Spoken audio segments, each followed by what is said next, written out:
Last lecture में हम लोग एक थ्योरम की शुरुआत किए हुए थे कि सामने अगर कोई भी सवाल पूछे कि ऐसा कब होगा कि आप जो साइमल्टेनियस लिमिट निकाल रहे हो, सॉरी इटरेटिव लिमिट जो आप निकाल रहे हो, तो उस इटरेटिव लिमिट में क्या आप लिमिट को चेंज कर सकते हो या नहीं। यानी limit x approaches to a, limit y approaches to b function of xy is equal to limit y approaches to b limit x approaches to a function of xy कब होगा। ऐसी सिचुएशन जब हम लिमिट को पलट रहे हैं। Normally हम लोगों ने क्वेश्चन किया हुआ है और क्वेश्चन को करते वक्त हम लोगों ने देखा है कि अगर हम फंक्शन की y के लिए पहले लिमिट निकालें फिर लिमिट निकालें x के लिए, या फिर पहले हम लिमिट x के लिए निकालें फिर निकालें y के लिए, तो ये दोनों लिमिट आमतौर पर आपस में बराबर नहीं आती है। सवाल उठता है कि ये लिमिट आपस में बराबर कब आती है। लास्ट लेक्चर में भी इसकी चर्चा हुई थी, वापस हम सारी बातें दोहरा दे रहे हैं। अगर कोई ये पूछता है कि ये दोनों लिमिट आपस में कब बराबर होंगी, तो ये तीन शर्तें हैं। अगर ये तीन शर्तें पूरी होती हैं तो हम कह सकते हैं कि हम इन लिमिट्स का आपस में इंटरचेंज कर सकते हैं। यानी इटरेटेड लिमिट में हम ऑर्डर को चेंज कर सकते हैं, चाहे पहले y के लिए इंटीग्रेट लिमिट निकालें फिर x के लिए, या पहले x के लिए निकालें फिर y के लिए। शर्तें क्या क्या है वो सुनना। simultaneous limit of our function when xy approaches to ab exist and b small l।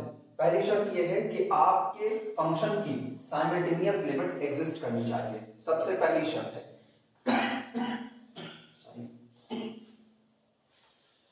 दिए गए फंक्शन ऑफ एक्स वाई जो कि 2 वेरिएबल का फंक्शन है, उसकी simultaneous limit when X Y approaches to point A B, ये limit exist करनी चाहिए, पहली शर्त। दूसरी शर्त, for any constant value of Y, Y की किसी भी कांस्टेंट वैल्यू के लिए, कहां पर, in the neighbourhood of B. चूंकि ध्यान अगर हम दें तो पॉइंट एक्स वाई ये अप्रोच करता है किसकी तरफ, ए बी की तरफ। इसका मतलब x अप्रोच कर रहा है a की तरफ और y अप्रोच कर रहा है b की तरफ। तो कह रहे b के नेबरहुड में, जैसे ये b का अगर रेक्टेंगुलर नेबरहुड हो तो ये पॉइंट है b, यहां पर आगे बढ़ते हैं तो b प्लस डेल्टा 1, पीछे आते हैं तो b माइनस डेल्टा 1, ऊपर की तरफ चले तो b प्लस डेल्टा 2 और नीचे की तरफ आए तो b माइनस डेल्टा 2। ये जो होगा ये आपका b का नेबरहुड है। यहाँ b के नेबरहुड में जो भी पॉइंट होंगे, ऑब्वियस सी बात है ये पॉइंट कैसे होंगे, x, y के फॉर्म में होंगे। चूंकि हम एक प्लेन पर चर्चा कर रहे हैं तो प्लेन पर यहाँ जितने भी पॉइंट होंगे उनका कोऑर्डिनेट x, y के तौर पर दिया जाएगा। कह रहे हैं कि इस दिए गए नेबरहुड में, b के नेबरहुड में y की किसी भी एक चुनी गई कांस्टेंट वैल्यू के लिए, for any constant value of y in the neighbourhood of b, this limit must exist. ये लिमिट आपकी एग्जिस्ट करनी चाहिए। कौन सी, when x approaches to A function of xy। अब इसमें गौर करने वाली बात है, कह रहे हैं इस फंक्शन की लिमिट एग्जिस्ट करनी चाहिए b के नेबरहुड में मौजूद y की किसी भी कांस्टेंट वैल्यू के लिए। यानी जैसा मैंने ये वाला पॉइंट चुना, जब हम ये पॉइंट चुन रहे हैं तो इस पॉइंट पर x फिक्स होगा, y फिक्स होगा। हम y की यहाँ पर फिक्स वैल्यू ले लेते हैं, y is equal to y1। यानी मैंने पहली वैल्यू ले ली y is equal to y1। तो इस y is equal to y1 के लिए ये लिमिट एग्जिस्ट करनी चाहिए। यानी limit x approaches to a function of x, y1, ये लिमिट एग्जिस्ट करनी चाहिए। ध्यान से सुनना, मैंने y की वैल्यू फिक्स कर दी, y की वैल्यू कांस्टेंट हो गई y1। अब ये लिमिट एग्जिस्ट करनी चाहिए। जब ये लिमिट एग्जिस्ट करेगी तो मान लिया ये लिमिट निकल करके कुछ आती है, जैसे ये लिमिट है L1 आ गई। इसके बाद इसने क्या कहा है, for any constant value of y, तो किसी भी वैल्यू के लिए। आइए दूसरा पॉइंट यहां पर चुनते हैं, ये पॉइंट मैंने चुना, इस पॉइंट के लिए फिर से x1 y1 कर देते हैं। ये हो गया x2 y2, ये हो गया। तो आपकी बार y की फिक्स वैल्यू कितनी है, y2। मैंने फिर से y की वैल्यू फिक्स की, y की वैल्यू कितनी हो गई, y2। तो ऐसे पर भी limit x approaches to a function of x, y2 exist करनी चाहिए। मान लिया ये लिमिट कितनी आई, L2 आई। अब फिर गौर करना, मैंने ये पॉइंट चुना, इस पॉइंट के लिए मान लिया कोऑर्डिनेट है x3, कितना, y3। तो y फिर से एक बार फिक्स हो गया, y3। अब ऐसे पर फिर function limit x approaches to a function of x, function of x, y3, ये फिर से एग्जिस्ट करनी चाहिए। और ये लिमिट कितनी आ गई, मान लें L3। तो इसका मतलब जब जब y1, y2, y3 बदल रहा है, लिमिट अलग अलग आ रही है। यानी हम ये कह सकते हैं फौरी तौर पर कि ये जो लिमिट आ रही है ये किसका फंक्शन है, y का फंक्शन है। तो ऐसे में हम ये कह सकते हैं कि चूंकि ये जो भी लिमिट एग्जिस्ट कर रही है, कौन सी limit x approaches to A function of xy exist कर रही है, किसके लिए, for any constant value of y के लिए, तो यानी y को फिक्स करना पड़ रहा है। तो ये जो लिमिट निकल करके आएगी वो x अप्रोचेस टू a पर y का फंक्शन होगी। तो हम उस लिमिट को जनरली मान ले रहे हैं f ऑफ a y। ये सारी चर्चा लास्ट लेक्चर में हो चुकी थी, अब हम इसी से काम आगे बढ़ा रहे हैं। कहा ये था, हाँ, तीनों शर्त हम वापस पढ़ रहे हैं। पहली शर्त साइमल्टेनियस लिमिट एग्जिस्ट करनी चाहिए और ये L मान लेते हैं। For any constant value of y की चुनी गई किसी भी कांस्टेंट वैल्यू के लिए, किसमें, इन द नेबरहुड ऑफ b के नेबरहुड में मौजूद y की किसी भी कांस्टेंट वैल्यू के लिए limit x approaches to A function of xy exist करना चाहिए। सेम इसी तरह जो बातें हमने y के लिए कही वही बात हम x के लिए कहेंगे और तब लिखा जाएगा for any constant value of x की किसी भी कांस्टेंट वैल्यू, कहां पर x अप्रोच कर रहा है, किसकी तरफ, a की तरफ, तो a के नेबरहुड में मौजूद x की किसी भी कांस्टेंट वैल्यू के लिए limit y approaches to B f of xy exist करनी चाहिए। अगर ये तीन शर्तें पूरी होती हैं तो ऑर्डर का कोई फर्क नहीं पड़ता, हम चाहे ये लिमिट निकालें इटरेटिव में, चाहे ये निकालें, दोनों ही लिमिट आपस में बराबर आएंगी और ये बराबर होगी साइमल्टेनियस लिमिट जो एग्जिस्ट की हुई है L के बराबर होगी। यानी ऐसे में इटरेटिव लिमिट और साइमल्टेनियस लिमिट दोनों आपस में कैसी हो जाएंगी, एक बराबर। यही हम प्रूफ करने की शुरुआत कर रहे हैं।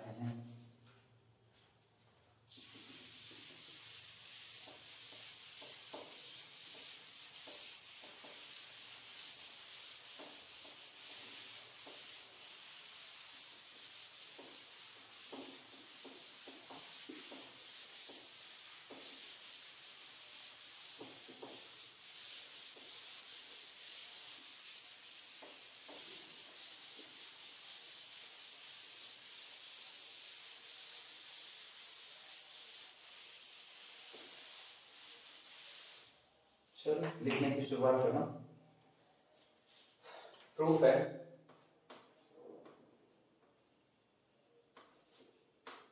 प्रूफ लिखना, since limit function of x Y, since जो शर्तें दी गई हैं उसी शर्तों के अकॉर्डिंग बात कर रहे हैं, दूसरी शर्त से काम कर रहे हैं। Since limit when x approaches to a function of x y exist किसके लिए, for all y in neighbourhood of point b। चूंकि कहा यह गया है कि limit x approaches to A function of xy exist करता है हर उस y के लिए जो y कहां मौजूद है, b के नेबरहुड में मौजूद है। दैट इज अर्थात limit x approaches to a function of x y exist, ये लिमिट एग्जिस्ट करती है, exist for all y belong to, अब b के नेबरहुड को हम लोग लिखना जानते हैं, for all y belong to open interval b minus delta 0 से लेकर के b प्लस डेल्टा 0। ये b का नेबरहुड है, यानी b पर खड़े हैं, b से थोड़ा आगे, जैसे ये पॉइंट b है तो b से थोड़ा ऊपर की तरफ हम लोग चले गए, ये हो गया आपका b प्लस डेल्टा 0 और थोड़ा नीचे आगे b माइनस डेल्टा 0। या हम इसको ऐसे भी कह सकते हैं कि अगर हम इसको नंबर लाइन पर यहाँ पर b को माने तो b से थोड़ा आगे b प्लस डेल्टा 0 और थोड़ा पीछे b माइनस डेल्टा 0। ये जो ओपन इंटरवल बना, ये ओपन इंटरवल b के लिए नेबरहुड का काम करता है। चूंकि दूसरी शर्त ये है कि limit of the function f of x y exist करती है हर उस y के लिए जो b के नेबरहुड में प्रेजेंट है, ठीक, इसलिए b get a set of, अभी मैंने कहा कि जो कि इसमें कुल कितने पॉइंट होंगे, इनफाइनाइट पॉइंट होंगे, तो इसका मतलब हम y कुल कितने चुन सकते हैं, इनफाइनाइट y चुन सकते हैं और हर बार आपके द्वारा चुने गए एक y के लिए आपको एक लिमिट मिलेगी। यानी फिर से हम यहाँ पर लिख करके दिखा रहे हैं, अगर मैंने फिक्स किया y is equal to y1 तो मेरे पास लिमिट आती है, limit x approaches to a function of x y1, चूंकि अब y फिक्स है, ठीक, y फिक्स है तो अब केवल और केवल x का बिहेव आएगा और ये लिमिट कितनी हो गई, L1 हो गई। इसी तरह मैंने फिक्स किया y is equal to y2, तो लिमिट ये हो गया है x approaches to a of the function x comma y2, y को मैंने फिर से फिक्स किया और ये लिमिट कितनी आ गई, L2 आ गई। इसी तरह for y is equal to y3, मैंने इस बार y को कांस्टेंट y3 फिक्स कर दिया, तो limit of the function x comma y3 when x approaches to a, ये कितनी आ गई, L3। अब हम अलग अलग y लेते जाएंगे और मुझको इस तरीके से लिमिट मिलती चली जाएगी। अब इनमें से कुछ लिमिट आपस में सेम हो सकती है, कुछ ये सारी की सारी लिमिट डिफरेंट हो सकती हैं, जैसा किस्सा होगा वो देखा जाता है। ठीक, लेकिन मेरे पास पूरा एक झुंड बन चुका है, पूरा एक सेट बन चुका है लिमिट का, L1 L2 L3 up to so on. ये जो सेट है, ये पूरा का पूरा सेट केवल अपने अंदर में सिर्फ और सिर्फ लिमिट को कंटेन करता है, और वो लिमिट जो y को फिक्स करने पर मिली हुई है, कब, when x approaches to a पर। इसी बात को हम यहाँ पर लिख रहे हैं। therefore, इसलिए b get हम प्राप्त करते हैं, therefore b get a set of these limiting values, a set of these limiting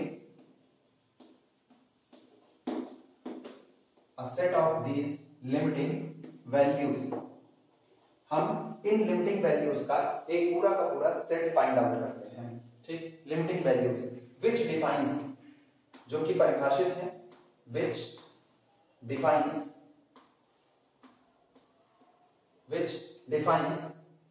a function of y, which defines a function of y।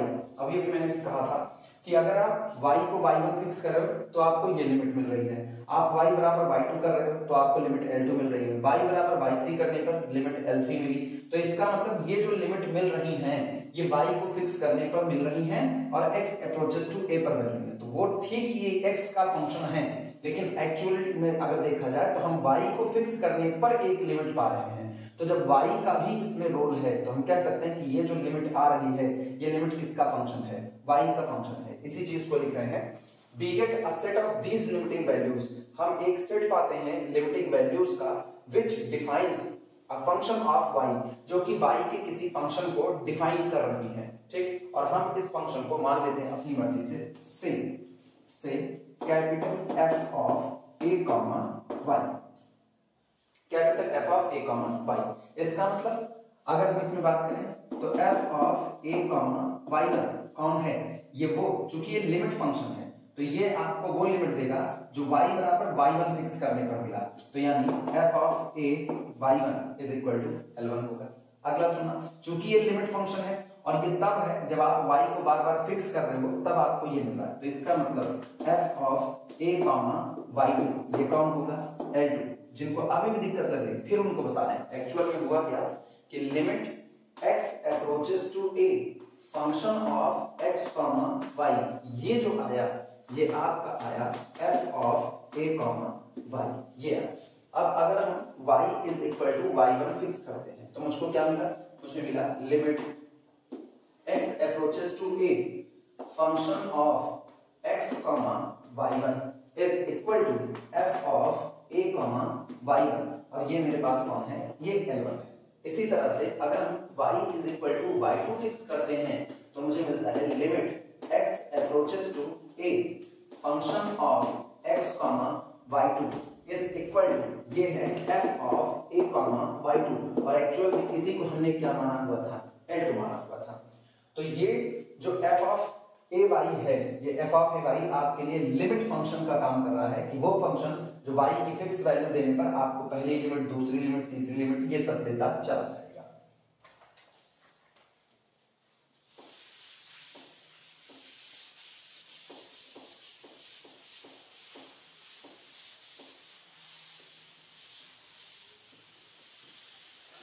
लिखा गया है we get a set of these limiting values, हम इन limiting values का एक set find out करते हैं। ठीक, which defines, जो डिफाइन करता है a function of y के किसी फंक्शन को, और हम उस फंक्शन को मान लेते हैं, माना वो फंक्शन जो भी आएगा उसे मान लेते हैं f ऑफ a y। ठीक, लिखना दैट इज, अर्थात या therefore कर देते हैं, therefore ठीक, इसलिए हम लिख सकते हैं कि limit x approaches to a, यानी tendency of our function xy, tendency of our function xy when point x approaches to the a is nothing, it is capital F of a comma y, और इस पूरे को नाम दे देना equation number 1। ये note करो।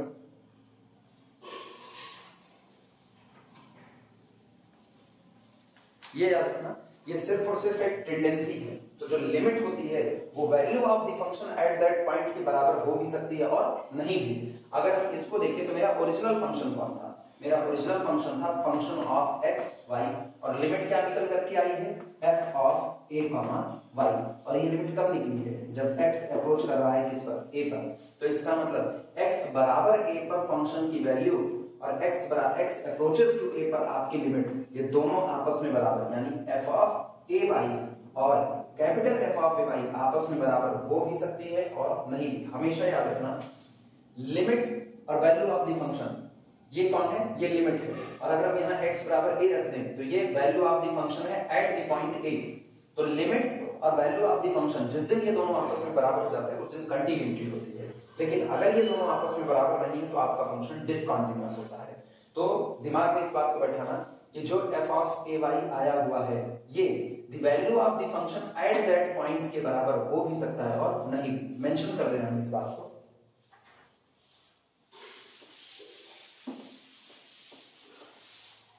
लिख देना वेयर, जहां पर where the function limit F of A Y may और मे नॉट बी, हो भी सकता है और नहीं भी, मे और may not be identical,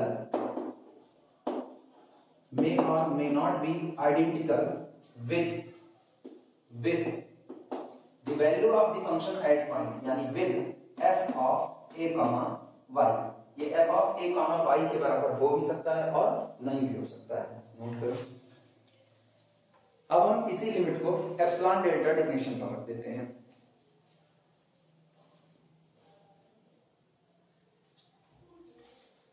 limit को एप्सिलॉन डेल्टा डेफिनेशन पर लेते हैं।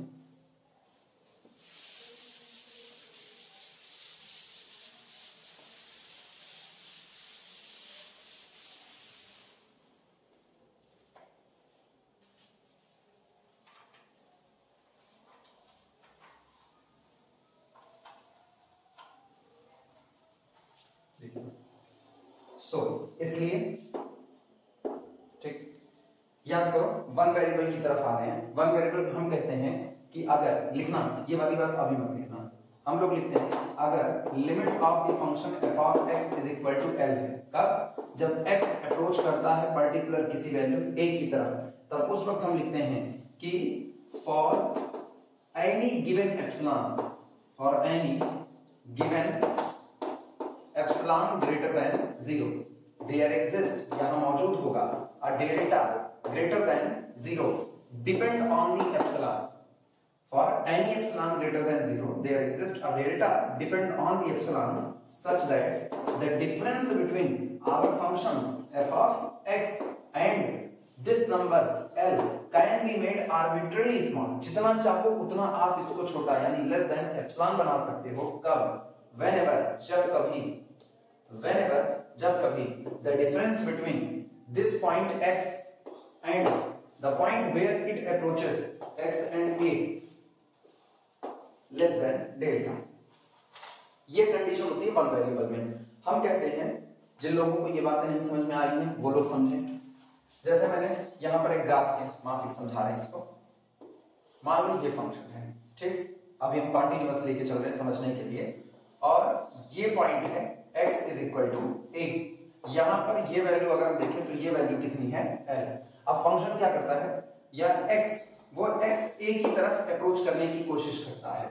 तो जब x a की तरफ अप्रोच करेगा तो दो रास्ते से अप्रोच कर सकता है, एक लेफ्ट साइड से और दूसरा राइट साइड से अप्रोच कर सकता है। लेफ्ट टेंडेंसी देखना, जब x a की तरफ बढ़ रहा है तो सोचो मेरा फंक्शन f ऑफ x किधर बढ़ रहा है। सबसे पहले यहां लेते हैं x1 पर, तो x1 पर वैल्यू l1 आ जाती है, फिर थोड़ा और आगे बढ़ते हैं, इस पर वैल्यू कितनी आ जाती है, L2 आ जाती है। फिर यहाँ आते हैं, यहाँ वैल्यू कितनी हो जाती है, L3। अब गौर करो, जैसे जैसे x a की तरफ बढ़ रहा है, यानी x के और a के बीच का अंतर कम हो रहा है, वैसे वैसे फंक्शन f ऑफ x और L के बीच का अंतर कम हो रहा है। तो जितना हम इस अंतर को कम करेंगे उतना इनके बीच का अंतर कम होता जाएगा। यानी हम ये लिख सकते हैं, when difference between our function and this number L less than epsilon, then the difference between x and this point A less than कितना हो गया, डेल्टा हो गया। राइट साइड से भी सेम बात हो रही है। राइट साइड से देखना, अगर हम यहाँ पर हैं तो वैल्यू यहाँ आ रही है, जब हम यहाँ बढ़ करके आए तो वैल्यू और नीचे आ गई, हम यहाँ आते हैं तो वैल्यू और नीचे, मतलब धीमे धीमे हम L के नजदीक पहुंच रहे हैं। तो वन वेरिएबल के किस्से में ये बातें ऐसे लिख दी जाती हैं कि हमारे फंक्शन की जो टेंडेंसी है वो L की तरफ बढ़ती हुई कही जाती है। तो ये तब कहेंगे जब इन दोनों के बीच का अंतर जितना चाहें उतना कम कर सकते हैं। कब? whenever the difference between x and a can be made less than delta। तो ऐसे एप्सिलॉन आपके द्वारा चुने गए हर एप्सिलॉन के लिए आपको ऐसा डेल्टा मिलेगा। अब ये बात हम ऐसे लिखे रहने देते हैं और ये बात हम थोप रहे हैं यहाँ कही गई बात पर कि limit of the function f of x y exist. तो एप्सिलॉन डेल्टा डेफिनेशन पर हम इसको बांध रहे हैं, ध्यान देना।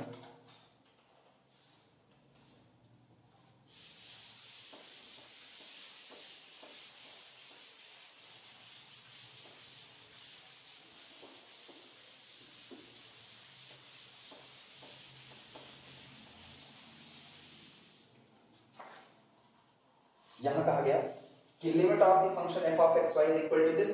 तो ये हमारा f ऑफ x की जगह पर है, ये हमारा L की जगह पर है। इन दोनों के बीच का अंतर लेस देन एप्सिलॉन बनाया जा सकता है अगर x और a के बीच का अंतर लेस देन डेल्टा है। लेकिन ख्याल रहे यहाँ रोल y का भी है क्योंकि y b के नेबरहुड में मौजूद है। लिखते हैं सो फॉर ऑल, सो इसलिए for all epsilon greater than 0। आप चाहे जितना छोटे से छोटा नंबर आप एप्सिलॉन ले लीजिए, for all epsilon greater than 0 there exist, यहाँ मौजूद होगा अ डेल्टा 1, एक नंबर है डेल्टा 1 ग्रेटर देन 0 जो ऐसा मौजूद होगा सच दैट कि हम ये कह सकते हैं such that for each y, such that for each y belong to, for each y belong to the neighborhood b minus delta 0 से लेकर के b प्लस डेल्टा 0, कि हर एक y जो कि b के नेबरहुड में मौजूद है उसके लिए, ठीक। या इसी को कुछ लोग ऐसा भी लिख सकते हैं दैट इज, अर्थात the difference between y and b less than delta 0, ठीक। The difference between our function f of xy and this number capital F of x y can be made arbitrarily small less than epsilon। और क्या epsilon, क्या हम epsilon अपनी मर्जी से ले सकते हैं तो हम इसको एप्सिलॉन बाई 2 ले सकते हैं। तो the difference between function f of xy and limit f of xy can be made less than epsilon by 2 whenever, जब कभी, whenever the difference between point x and point a less than delta 1। Note कर और note करके पूरे को equation number 1 मान लेना। ये पूरा हमारे पास है इक्वेशन 1।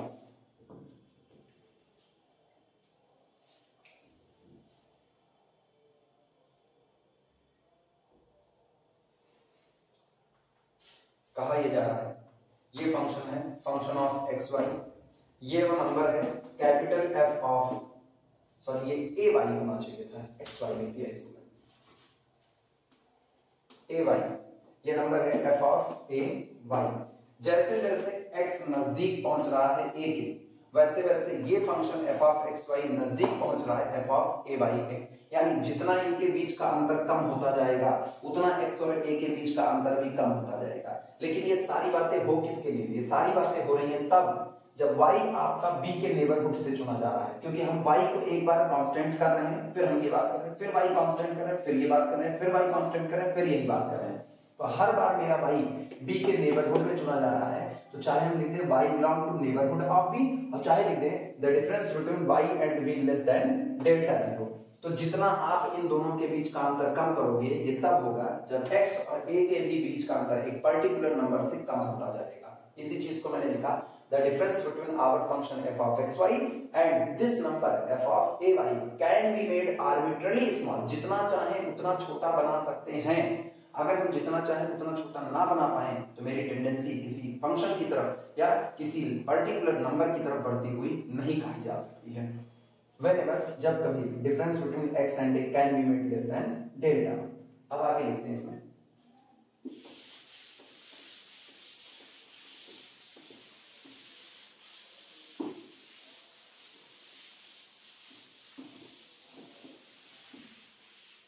टेंडेंसी सबसे ज्यादा समझने की चीज है। जैसे हम ये कहें कि यहाँ पर कोई एक जगह है जहां पर पर्टिकुलर कोई आदमी पहुंचने की कोशिश कर रहा है। अब ध्यान देना, अगर ये इस तरफ पहुंचने की कोशिश कर रहा है और बीच में यहाँ पर एक कोई तालाब वगैरह है कि इसको पार करके ही आता, और इस तालाब पर एक पुल बना हुआ था जो पुल तोड़ दिया गया है। अब अगर ये आदमी चलने की शुरुआत करेगा तो चलने की शुरुआत में इनिशियल स्टेज में लग रहा है कि इसके आदमी के और इस जगह के बीच की दूरी धीमे धीमे कम हो रही है। पहले ये दूरी थी, अब दूरी इतनी रह गई, वो और आगे बढ़ा, दूरी इतनी रह गई, और आगे बढ़कर दूरी इतनी। सामने वाले को देखने में ये लगेगा कि हाँ इसकी टेंडेंसी है उसकी तरफ जाने की, लेकिन जब ये एकदम इसके किनारे पहुंच जाएगा तो अब चूंकि पुल तोड़ा जा चुका है, इसलिए इसके और इसके बीच की दूरी अब इससे ज्यादा कम होने वाली नहीं है।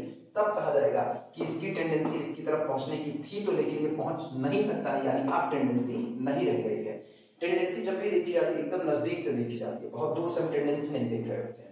तो x अप्रोचेस टू a पर हमारा function f of x particular कहीं बढ़ने की कोशिश कर रहा था, यानी इनके और इनके बीच का अंतर कम हो रहा था, लेकिन अब एक वक्त के बाद अंतर और कम नहीं हो सकता है, तो हम फंक्शन की टेंडेंसी को ये नहीं कह सकते। लेकिन अगर ये हो ही ना, ये हो ही ना, आप गौर करना, अब ये जितना चाहे उतना इसके नजदीक जा सकता है, और जब ये जितना चाहे उतना नजदीक जा सकता है, यानी हम इसके और इनके बीच की दूरी को जितना चाहे उतना छोटा कर सकते हैं। और जब आप दो लोगों के बीच की दूरी जितना चाहो उतना कम कर सकते हो तो आपके फंक्शन की टेंडेंसी ये नंबर कहा जाएगा जिधर आपका फंक्शन अप्रोच करने की कोशिश कर रहा है। इसीलिए हम लिखते हैं कि function f of x y की लिमिट अगर ये नंबर है तो इन दोनों के बीच का अंतर जितना चाहे उतना कम किया जा सकता है।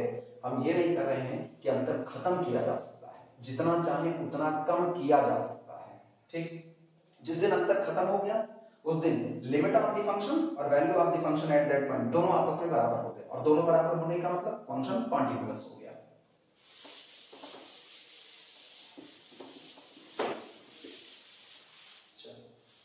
लिखते हैं आगे वापस साइमल्टेनियस लिमिट की बात करें। पहली शर्त इन्होंने कहा कि साइमल्टेनियस लिमिट भी एग्जिस्ट करती है, ये तो दूसरी शर्त से हमने लिखा। लिखना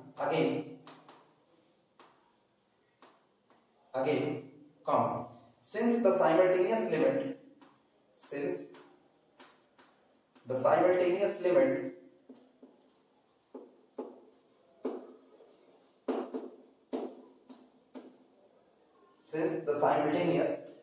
of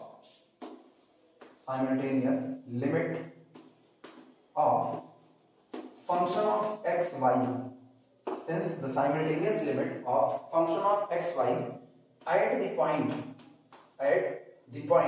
AB is L, ये दी गई है, ये हमको शुरुआत में पहली शर्त दी गई है।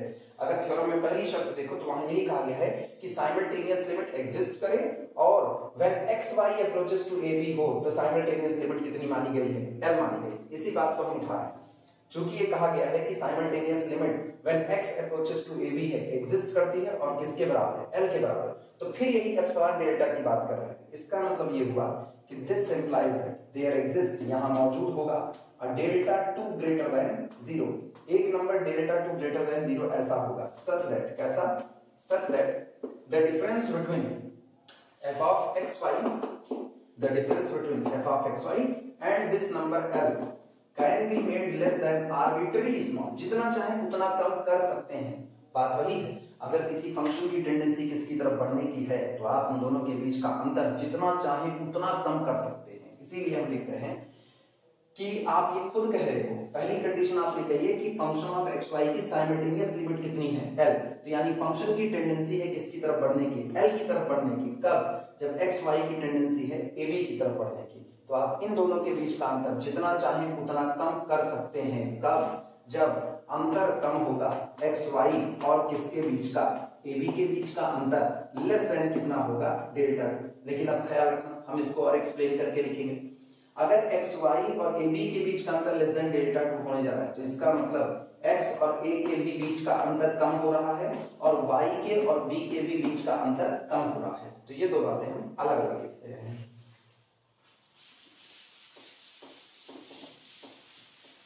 The difference between f of x, y and L less than epsilon by 2 whenever, जब कभी, whenever the difference between x and a less than delta 2 and difference between y and b also less than delta 2। ये रहा, जब x y और a b के बीच का अंतर कम होगा तो function f of x y और l के बीच का अंतर क्या होता जाएगा, कम। यानी हर बार आपके द्वारा चुने गए हर एप्सिलॉन के लिए आपको ऐसा डेल्टा 2 मिलेगा कि आप जितना चाहे उतना इनके बीच के अंतर को और कम कर सकते हैं। ठीक, ये पहली शर्त से हुआ लिखना। और एक काम करना, इसे इक्वेशन नंबर पूरे को, अब तक मैंने इसे इक्वेशन नंबर 1 माना और तो मेरे ख्याल से कहीं कुछ माना नहीं है, इसे इक्वेशन नंबर 2 मान लेते हैं। इक्वेशन नंबर 2, इक्वेशन 2 नोट कर लो, नोट करो फिर आगे बढ़ते हैं।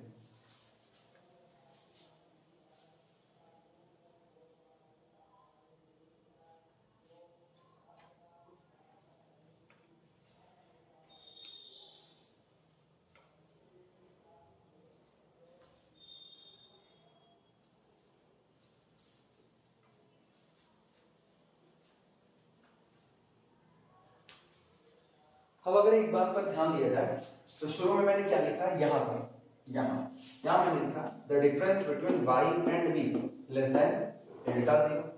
फिर यहाँ मैंने क्या लिखा, the difference between y and b less than delta 2। यानी y और b के बीच का अंतर डेल्टा 0 से भी कम है, y और b के बीच का अंतर डेल्टा 2 से भी कम है। अगर हम इन दोनों बात को समेट करके एक साथ लिखना चाहें, समझना इस बात को, जैसे हम कह रहे हैं y के और 4 के बीच का अंतर 5 से कम है।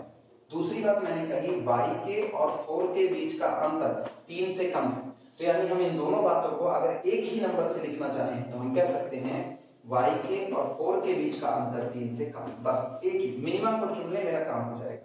जिनको नहीं समझ में आई बातें समझना। अगर हम कह रहे हैं y और 4 के बीच का अंतर 3 से कम है तो जिनके बीच का अंतर 3 से कम है उनके बीच का अंतर 5 से ज्यादा नहीं हो सकता, यानी ऑटोमेटिकली y और 4 के बीच का अंतर 5 से कम हो जाएगा।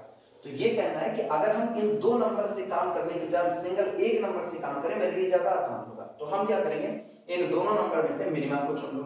फिर वापस समझना, जैसे मैंने कह दिया कि y के और 3 के बीच का अंतर, अगला नंबर लेंगे, y के और 3 के बीच का अंतर 6 से कम है और मैंने कहा y के और 3 के बीच का अंतर 10 से कम है। तो मेरे लिए ये स्टेटमेंट ज्यादा एक्यूरेट है, क्योंकि अगर हम कहते हैं y के और 3 के बीच का अंतर 10 से कम है तो 10 से कम वो अंतर 7 भी हो सकता है, 8 भी हो सकता है, 9 भी हो सकता है, कुछ भी हो सकता है। लेकिन दो बातें कही जा रही हैं, पहली y और 3 के बीच का अंतर 6 से ज्यादा नहीं हो सकता, y और 3 के बीच का अंतर 10 से ज्यादा नहीं हो सकता।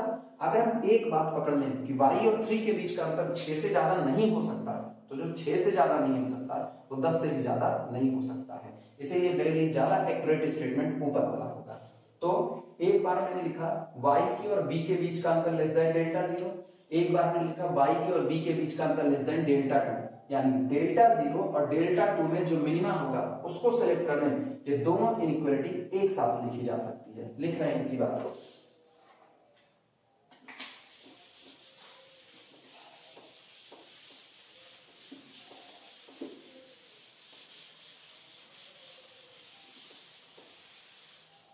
लिखना taking delta is equal to minimum of delta 0 and delta 2। ये नंबर डेल्टा 0 और डेल्टा 2 इन दोनों में जो मिनिमा होगा उसको हम डेल्टा मान लेंगे। डजंट मैटर, डेल्टा 0 भी, अगर इन दोनों में ये छोटा होगा तो ये डेल्टा होगा, इन दोनों में ये छोटा होगा तो ये डेल्टा होगा, उसको हम डेल्टा मान लेंगे।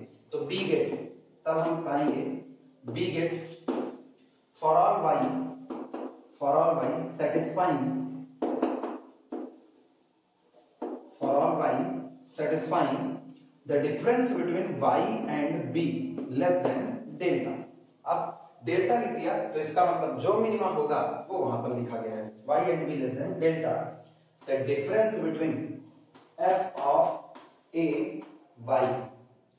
अब ये बात जो लिखी गई है ध्यान देना, ये बात गवाही है कि आपने ये और ये दोनों इनइक्वालिटी एक ही नंबर पर बांध दी है। अब हम एक नई बात लेके चल रहे हैं।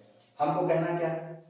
हमको कहना ये है कि जो आपका फंक्शन है उसमें आप इटरेटेड लिमिट में ऑर्डर चेंज कर सकते हो और लिमिट कितनी आएगी? एल आएगी। वापस समझना ध्यान से, यहां देखना, यहां हमने क्या कहा है? यहां हमने कहा है कि लिमिट ऑफ द फंक्शन, सारी बातें भूल जाओ, अब यहां पर कंसंट्रेट करो। Limit of the function f of x y हमने क्या माना है? f ऑफ a, y माना है। ये हमने इटरेटिव लिमिट मानी हुई है, ठीक।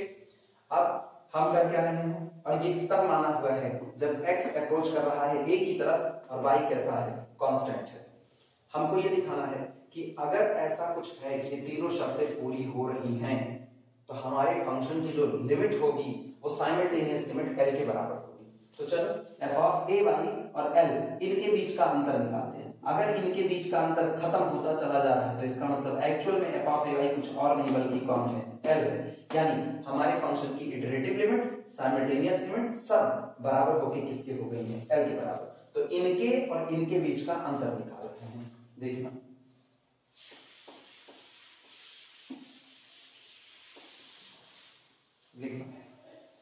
Now the difference between f of a y and l is equal to, हम लोग इसको क्या लिख सकते हैं? हम लोग इसको लिख सकते हैं मॉड ऑफ, हम इसमें एक काम करते हैं, f of x y add करते हैं और f of x y subtract करते हैं, यानी f of a y minus f of x y plus f of x y, ठीक, और माइनस l। अगर गौर करो तो मैंने कुछ अलग नहीं लिखा, इनके बीच का अंतर निकाल रहे हैं, कुछ केवल और केवल f ऑफ एक्स वाई को ऐड किया और f of x y subtract किया, ये दोनों कैंसिल आउट हो जाएंगे। अभी भी लिखा गया f of a y minus लिखा अभी भी वही गया है, ठीक। और अगर इतने हिस्से को देखा जाए तो इतने हिस्से को क्या हम z1 मान सकते हैं और क्या इतने हिस्से को हम z2 मान सकते हैं? तो लिखा गया mod of z1 plus z2, और हम जानते हैं mod of z1 plus z2 less than or equal to mod of z1 यानी f of a y minus f of x y, ठीक, and plus mod of z2 यानी f of x y minus l। ये लिखा जा सकता है, note करो एक।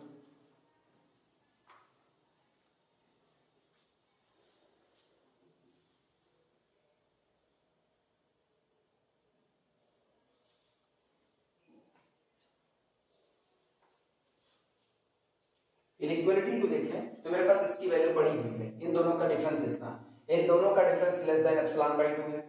इन दोनों का डिफरेंस देखना, इन दोनों का डिफरेंस इक्वेशन नंबर 2 में f of x y minus l less than epsilon by 2 है। तो अब इसको हटा के इसकी जगह एप्सिलॉन बाय 2, इसकी जगह एप्सिलॉन बाय 2, तो this is confirmly less than epsilon by 2 plus epsilon by 2 that is equal to epsilon. लो f ऑफ a y और l के बीच का अंतर कितने एप्सिलॉन से भी कम हो गया, यानी जितना आप कम करना चाहो उतना आप इन दोनों के बीच का अंतर कम कर सकते हो। आप एप्सिलॉन, चूंकि एप्सिलॉन कैसी क्वांटिटी है? एप्सिलॉन आर्बिट्री स्मॉल क्वांटिटी है, तो अगर हम चाहें तो हम कहेंगे एप्सिलॉन को 1/4 लो, तो इन दोनों के बीच का डिफरेंस 1/4 से भी कम हो गया। आप एप्सिलॉन को 1/10 करो तो इन दोनों के बीच का डिफरेंस 1/10 से कम हो गया। आप एप्सिलॉन को 1/100 करो, इन दोनों के बीच का डिफरेंस 1/100 से कम हो गया। आप एप्सिलॉन को 1/1000 करो, इनके बीच का डिफरेंस 1/1000 से कम हो गया। सब छोड़े, एप्सिलॉन को इतना छोटा बना देते हैं कि एप्सिलॉन अप्रोचेस टू 0। तो जब एप्सिलॉन अप्रोचेस टू 0 हो गया तो इन दोनों के बीच का अंतर खत्म हो गया, यानी f ऑफ a y और l के आपस में कैसे हो गए? एक बराबर। इसी बात को लिखने चलते हैं।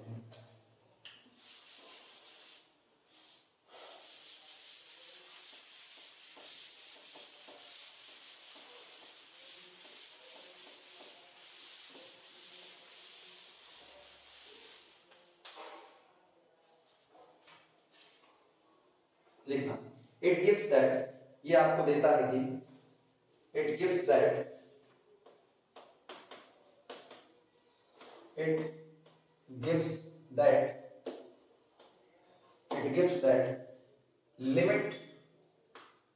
limit y approaches to b, ये y और b के बीच का डिफरेंस लेस देन डेल्टा होगा, इसका मतलब y किसकी तरफ अप्रोच कर रहा है, b की तरफ अप्रोच कर रहा है। It gives that when limit y approaches to the b, the f of a y, limit of the function a y is equal to nothing, it is equal to l।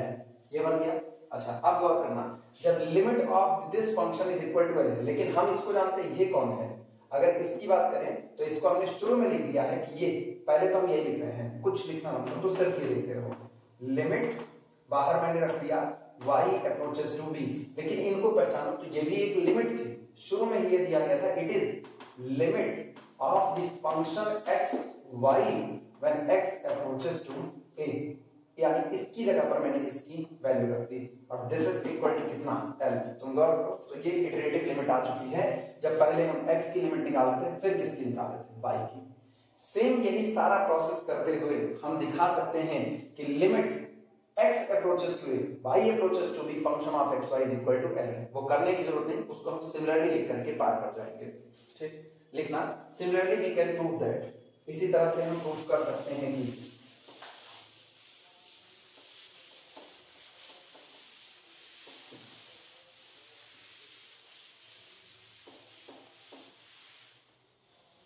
similarly we can prove that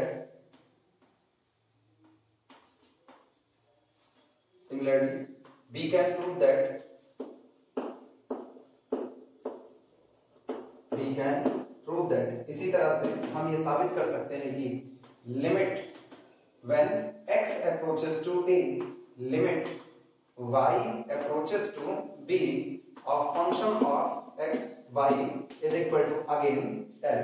ठीक, और अगर ऐसा हुआ तो finally हो चुका है, then या thus अतः limit simultaneous limit of xy approaches to ab function of xy is equal to iterative limit x approaches to a, limit y approaches to b function of xy is equal to limit y approaches to b, limit x approaches to a function of xy। ये तीनों simultaneous limit, iterative limit और second iterative limit, ये तीनों आपस में बराबर होगी और बराबर होगी किसके, l के। ये थ्योरम प्रूफ हो गई, नोट कर लो इसे सब लोग।